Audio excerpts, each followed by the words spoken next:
മദ്യലഹരിയിൽ കെ.എസ്.യു പ്രവർത്തകർ അഴിഞ്ഞാടുമ്പോൾ വിദ്യാർത്ഥി യുവജന സംഘടനകളായ ഡിവൈഎഫ്ഐയും എസ്.എഫ്.ഐയും സാമൂഹ്യ സേവന രംഗത്ത് പുത്തൻ മാതൃക തീർക്കുകയാണ്. അടുത്ത അധ്യയന വർഷം ആരംഭിക്കാൻ ഒരാഴ്ച ശേഷിക്കെ സ്കൂളിലെ ശുചീകരണ പ്രവർത്തനങ്ങളുമായി മുന്നോട്ട് വന്നിരിക്കുകയാണ് ഡിവൈഎഫ്ഐയും എസ്.എഫ്.ഐയും. ഇതുമായി ബന്ധപ്പെട്ട് നമ്മുടെ റിപ്പോർട്ടർമാർ ചേരുന്നു. ആദ്യം സുജുവിലേക്ക്. സുജു, നമ്മളിന്ന് കണ്ടത് താങ്കളുടെ വാർത്തയിലാണ് ഡിവൈഎഫ്ഐയുടെ ശുചീകരണ പ്രവർത്തനങ്ങൾ വലിയ തോതിൽ സംസ്ഥാനത്തെമ്പാടും നടക്കുന്നുണ്ട്. പത്തനംതിട്ടയിൽ നിന്നുള്ള വാർത്ത സുജു റിപ്പോർട്ട് ചെയ്തു. അതേസമയം തന്നെ കെ.എസ്.യു പോലൊരു വിദ്യാർത്ഥി സംഘടന മദ്യപിച്ച് ഒരു ക്യാമ്പ് സംഘടിപ്പിച്ച് അതിൽ സ്വന്തം സഹപ്രവർത്തകരെ അടിച്ചു വീഴ്ത്തി അവർക്ക് ഓപ്പറേഷൻ അടക്കം നൽകേണ്ടുന്ന ഒരു സാഹചര്യം. രണ്ട് സംഘടനകൾ എസ്.എഫ്.ഐയും ഡിവൈഎഫ്ഐയും ഒരു ഭാഗത്തും കെ.എസ്.യു എന്ന് പറയുന്ന ഒരു സംഘടന ഇപ്പുറത്ത് നിൽക്കുമ്പോൾ രണ്ടിൻ്റെയും ആ ഒരു പ്രവർത്തന രീതിയും അവരുടെ ഒരു കാഴ്ചപ്പാടും ഒക്കെ തന്നെ ഈ സമൂഹം ചർച്ച ചെയ്യപ്പെടേണ്ടതാണ്. ഇപ്പോൾ ഡിവൈഎഫ്ഐ ആണെങ്കിൽ കഴിഞ്ഞ എത്രയോ വർഷമായി പൊതിച്ചോറ് വിതരണം ഒരു ദിവസം പോലും മുടങ്ങാതെ നമ്മുടെ ആശുപത്രികളിലേക്ക് പൊതിച്ചോറുമായി എത്തുകയാണ്. ആ പൊതിച്ചോറ് വിതരണത്തെ ഇത്രയും പുച്ഛത്തോടു കൂടി കാണുന്ന ചില യൂത്ത് കോൺഗ്രസിൻ്റെ നേതാക്കന്മാർ ഫേസ്ബുക്കിലടക്കം കുറിച്ച കാര്യങ്ങൾ നമ്മൾ കണ്ടതാണ്. ഈ പൊതിച്ചോറൊക്കെ കൊടുക്കുന്നതാണോ വലിയ കാര്യം എന്ന് ചോദിച്ച ആൾക്കാരാണ് ഇവിടെ മദ്യപിച്ച് അഴിഞ്ഞാടുന്ന ഒരു കാഴ്ച കൂടി നമ്മൾക്ക് കാണേണ്ടി വന്നത്. സുജു,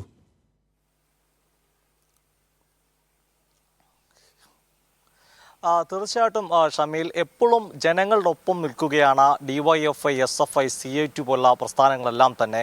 പ്രത്യേകിച്ച് ഷമി സൂചിപ്പിച്ച പോലെ തന്നെ വർഷങ്ങളായി ആശുപത്രിയിൽ നൽകുന്ന പൊതിച്ചോറ്, അതിനോടൊപ്പം തന്നെ സംസ്ഥാനത്ത് തന്നെ ഏറ്റവും അധികം രക്തം നൽകുന്ന യുവജന പ്രസ്ഥാനത്തിൻ്റെ പേരും അത് ഡിവൈഎഫ്ഐ തന്നെയാണ്. എസ്.എഫ്.ഐ പ്രവർത്തകരും ഇത്തരത്തിൽ നിരവധി പ്രവർത്തനങ്ങൾ, ഏറ്റവും ഒടുവിൽ ഈ വേനൽക്കാലത്ത് തണ്ണീർ പന്തൽ എന്ന് പറഞ്ഞുകൊണ്ട് പത്തനംതിട്ടയിൽ നമ്മൾ വാർത്ത ചെയ്യുന്നു. പത്തനംതിട്ടയിൽ മാത്രമല്ല, സംസ്ഥാനത്തെ വിവിധ ഭാഗങ്ങളിൽ എസ്.എഫ്.ഐ പ്രവർത്തകർ തണ്ണീർ പന്തൽ എന്ന് പറഞ്ഞുകൊണ്ട് വേനൽക്കാലത്ത് കുടിവെള്ളം നൽകുക, അതുപോലെ തണ്ണിമത്തൻ ജ്യൂസ് നൽകുക, അങ്ങനെ വിദ്യാർത്ഥികൾക്കും ജനങ്ങൾക്കും ആശ്വാസം പകരുന്ന നിരവധി പ്രവർത്തനങ്ങൾ ഇവർ ചെയ്യുന്നുണ്ട്. ഇപ്പോൾ യൂത്ത് ബ്രിഗേഡിയർ എന്ന സംഘം തന്നെ ഡിവൈഎഫ്ഐക്കുണ്ട്. നമ്മൾ നൽകിയ വാർത്തയ്ക്കകത്ത് കാണാം ഒരു നീല ജേഴ്സി, അതിൽ ഡിവൈഎഫ്ഐ യൂത്ത് ബ്രിഗേഡിയർ എന്ന് പറഞ്ഞാൽ പത്തനംതിട്ടയിൽ തന്നെ പല തവണ ഈ പ്രകൃതി ദുരന്തമുണ്ടാകുമ്പോൾ അതിലൊക്കെ തന്നെ രക്ഷാപ്രവർത്തനത്തിന് മുൻപന്തിയിലെത്താനും ഡിവൈഎഫ്ഐയുടെ യൂത്ത് ബ്രിഗേഡിയർക്ക് സാധിക്കുന്നുണ്ട്. ഇത് ഒരു ദിവസം പെട്ടെന്ന് പൊട്ടി മുളയ്ക്കുന്ന ഒരു സംഭവമല്ല. നമ്മൾ കഴിഞ്ഞ വർഷം ആ വാർത്തയായിരുന്നു ഡിവൈഎഫ്ഐയുടെ ട്രെയിനിങ്, അത് പെരുന്തേനരുവിൽ വെച്ചായിരുന്നു. ഈ ട്രക്കിംഗ് ഉൾപ്പെടെയുള്ള ട്രെയിനിങ് വനിതാ ഡിവൈഎഫ്ഐയുടെ പ്രവർത്തകർക്കെല്ലാം തന്നെ നൽകിയിരുന്നു. അങ്ങനെ യൂത്ത് ബ്രിഗേഡിൻ്റെ പ്രവർത്തനം അത്തരത്തിലുമുണ്ട്. ഇപ്പോൾ ഇതാ ഏറ്റവും ഒടുവിലത്തെ ഉദാഹരണമാണ് ഡിവൈഎഫ്ഐ പ്രവർത്തകർ പത്തനംതിട്ടയിൽ ഒന്നല്ല രണ്ടല്ല 100 സ്കൂളുകളാണ് ഇന്നലെ ശുചീകരണത്തിൽ ഏർപ്പെട്ടിരുന്നത്. 108 മേഖലാ കമ്മിറ്റികളാണ് ഡിവൈഎഫ്ഐക്കുള്ളത്. അതിൽ ഇന്നലെ മാത്രം 100ഓളം മേഖലാ കമ്മിറ്റികൾ ചേർന്നാണ് വിവിധ സ്ഥലങ്ങളിൽ ഓരോ സ്കൂൾ വീതം ഒരു മേഖലാ കമ്മിറ്റി ഏറ്റെടുക്കുകയും അവിടെ ശുചീകരണം നടത്തുകയും ചെയ്യുന്നു. സ്കൂൾ മാത്രമല്ല, പൊതു ഇടങ്ങൾ, പ്രത്യേകിച്ച് മഴക്കാല പൂർവ്വ രോഗങ്ങൾക്ക് സാധ്യതയുള്ള ഒരു സമയം കൂടിയാണ്. അതുകൊണ്ട് പൊതു ഇടങ്ങളിൽ 50ലധികം പൊതു ഇടങ്ങളും ശുചീകരിച്ച് ഇത് ഡിവൈഎഫ്ഐയിലും എസ്.എഫ്.ഐയിലും ഈ പ്രവർത്തനം ഒതുങ്ങുന്നില്ല. മറിച്ച് CIT, ഇന്നലെ പത്തനംതിട്ട CIT-യും നിരവധി സ്കൂളുകൾ, നിരവധി പൊതുവിടങ്ങൾ, CIT-യുടെ വിവിധ കമ്മിറ്റികൾ, അതായത് CIT തൊഴിലാളി യൂണിയനാണല്ലോ, അതിൻ്റെ വിവിധ യൂണിയനുകൾ ചേർന്നുകൊണ്ട് CIT-യും ക്ലീൻ ചെയ്യുന്നു. ഷമി ആദ്യം സൂചിപ്പിച്ച പോലെ തന്നെ ഡിവൈഎഫ്ഐയുടെ പൊതിച്ചോറിനെതിരെ തന്നെ ഒരു ഹേറ്റ് ക്യാമ്പയിനിങ്, പ്രത്യേകിച്ച് രമേശ് ചെന്നിത്തല പോലുള്ള മുൻ പ്രതിപക്ഷ നേതാവിനെ അഭിനന്ദിച്ചപ്പോൾ അതിനെല്ലാം മറികടന്നുകൊണ്ട് പല കോൺഗ്രസ്സുകാരും അഭിനന്ദിക്കുമ്പോൾ മറികടന്നുകൊണ്ട് ഒരു ഹേറ്റ് ക്യാമ്പയിനിങ് പോലും മറുഭാഗത്ത് സംഘടിപ്പിക്കുന്ന ഒരു സംഘടന തിരുവനന്തപുരത്ത് ക്യാമ്പിൽ വെച്ച് തമ്മിത്തല്ലും DJ ഡാൻസും കളിക്കുമ്പോഴാണ് എസ്.എഫ്.ഐയും ഡിവൈഎഫ്ഐയും തുടങ്ങിയ ഇടതുപക്ഷ യുവജന വിദ്യാർത്ഥി തൊഴിലാളി യൂണിയനുകളൊക്കെ തന്നെ ശുചീകരണ പ്രവർത്തനത്തിലും നാടിൻ്റെ മാതൃകാപരമായ പ്രവർത്തനങ്ങൾക്കും ഇറങ്ങുക. തോമസ് ഐസക് പത്തനംതിട്ടയിൽ വിജ്ഞാന പത്തനംതിട്ട ഉറപ്പാണ് തൊഴിൽ കൊണ്ടുവന്നപ്പോൾ യൂത്ത് കോൺഗ്രസ് പ്രവർത്തകർ ആ പദ്ധതിക്കെതിരെ തലമുണ്ടനം ചെയ്തും കഴുത്തിൽ കുരുക്കിട്ടുമാണ് സമരം നടത്തിയപ്പോൾ ഐസക് പറയുന്നൊരു കാര്യം ഉണ്ടായിരുന്നു, ആവശ്യമെങ്കിൽ യൂത്ത് കോൺഗ്രസ് പ്രവർത്തകർക്കും ഇതിനുവേണ്ടി അപേക്ഷ കൊടുക്കാമെന്ന്. ഇപ്പോൾ 11 പേരോളം വിദേശത്ത് ഷാർജയിൽ മിനറോ എന്ന കമ്പനിയിൽ ജോലി തേടി. ഇപ്പോൾ ഈ ഘട്ടത്തിൽ നമുക്ക് പറയാൻ സാധിക്കുന്ന ഐസക്കിൻ്റെ അതേ വാക്കുകളാണ്. യൂത്ത് കോൺഗ്രസിനും KSU പ്രവർത്തകർക്കും ഡിവൈഎഫ്ഐയും SFI പ്രവർത്തകരെയും നാടിനൊപ്പം നിൽക്കുന്ന കാര്യത്തിൽ മാതൃകയാക്കാം. കോവിഡ് കാലവും മറന്നിട്ടില്ല. കോവിഡിന് ആരും വിശന്ന് കിടക്കരുതെന്ന് മുഖ്യമന്ത്രി പറഞ്ഞപ്പോൾ സാമൂഹിക ഇടയ്ക്കളിലേക്ക് ഏറ്റവും അധികം പ്രവർത്തകർ ഒഴുകിയെത്തിയതും ഡിവൈഎഫ്ഐയുടെ പ്രവർത്തകരാണെന്നൂടെ ഈ അവസരത്തിൽ നമ്മൾ ഓർക്കേണ്ടതാണ്. ഷമി, സുജു, ഇതുമായി ബന്ധപ്പെട്ട് SFIയുടെ പ്രവർത്തനം വളരെ സജീവമായ എല്ലാ സ്കൂളുകളിലും നടക്കുന്നുണ്ട്. അവരും ഈ പറയുന്ന ശുചീകരണ പ്രവർത്തനങ്ങളിൽ ഏർപ്പെടുന്നു. ഒപ്പം തന്നെ വിദ്യാർത്ഥികൾക്ക് വേണ്ടുന്ന സഹായങ്ങൾ, അത് യൂണിഫോം ആയാലും ബുക്കുകളായാലും എല്ലാം നിർധനരായ വിദ്യാർത്ഥികൾക്ക് അതടക്കം എത്തിക്കാനുള്ള പ്രവർത്തനങ്ങൾ നടക്കുന്നുണ്ട്.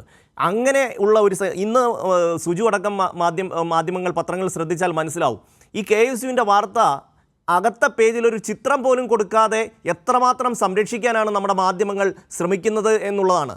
ഒരു SFIയുടെ ഏതെങ്കിലും ഒരു യൂണിറ്റ് കമ്മിറ്റി അംഗം എന്തെങ്കിലും ഒരു വീഴ്ച വന്നാൽ ഒന്നാം പേജിൽ ചിത്രം സഹിതം കൊടുക്കാൻ വലിയ താല്പര്യം പ്രകടിപ്പിക്കുന്ന മാധ്യമങ്ങൾ, KSUവിൻ്റെ സംസ്ഥാന പ്രസിഡന്റ് അടക്കം അവിടെ വളരെ മനോഹരമായ നൃത്തം ചെയ്യുന്നതിൻ്റെ അടക്കം ദൃശ്യങ്ങൾ പുറത്തു വന്നിട്ടും അതിലൊന്നും ഒരു ചിത്രം പോലും എടുക്കാനോ കൊടുക്കാനോ ഇവർ തയ്യാറാവുന്നില്ല. അത്രമാത്രം സംരക്ഷിക്കാൻ, KSUവിനെ സംരക്ഷിക്കാൻ നമ്മുടെ മാധ്യമങ്ങൾ രംഗത്തുണ്ട്. അതുകൊണ്ടായിരിക്കാം ഒരുപക്ഷേ ഈ പറഞ്ഞ KSUവിൻ്റെ സംസ്ഥാന അധ്യക്ഷൻ പറഞ്ഞത് ഇതെല്ലാം മാധ്യമ സൃഷ്ടിയാണ്, കാരണം കൈരളിയോ ദേശാഭിമാനിയോ അല്ലാതെ ആരും ഈ വാർത്ത കൊടുക്കില്ല എന്നൊരു ധൈര്യം ചിലപ്പോൾ അവർക്ക് കാണാം. അതുമാത്രമല്ല, യൂത്ത് കോൺഗ്രസിൻ്റെ നേതാക്കന്മാർ DYFIയുടെ ഈ പൊതിച്ചോറ് വിതരണത്തെ എത്രമാത്രം പുച്ഛത്തോടുകൂടി കണ്ടിരുന്നു എന്നുള്ളത് ഈ ഒരു സാഹചര്യത്തിൽ നമുക്ക് പറയാതിരിക്കാൻ കഴിയില്ല. അതായത് സാമൂഹ്യ പ്രവർത്തനം നടത്തുന്ന DYFI ആയാലും SFI ആയാലും പുച്ഛിക്കുകയും എന്നിട്ട് സ്വയം ഇത്തരത്തിലുള്ള പ്രവർത്തനങ്ങളുമായി മുന്നോട്ട് പോവുകയും ചെയ്യുന്ന ആൾക്കാരെ സംരക്ഷിക്കാൻ നമ്മുടെ പല മാധ്യമങ്ങളും മുന്നോട്ട് വരുന്നു എന്നുള്ള ഒരു വൈരുദ്ധ്യം കൂടി ഈ ഒരു അവസരത്തിൽ ചൂണ്ടിക്കാണിക്കേണ്ടതുണ്ട്. സിജു,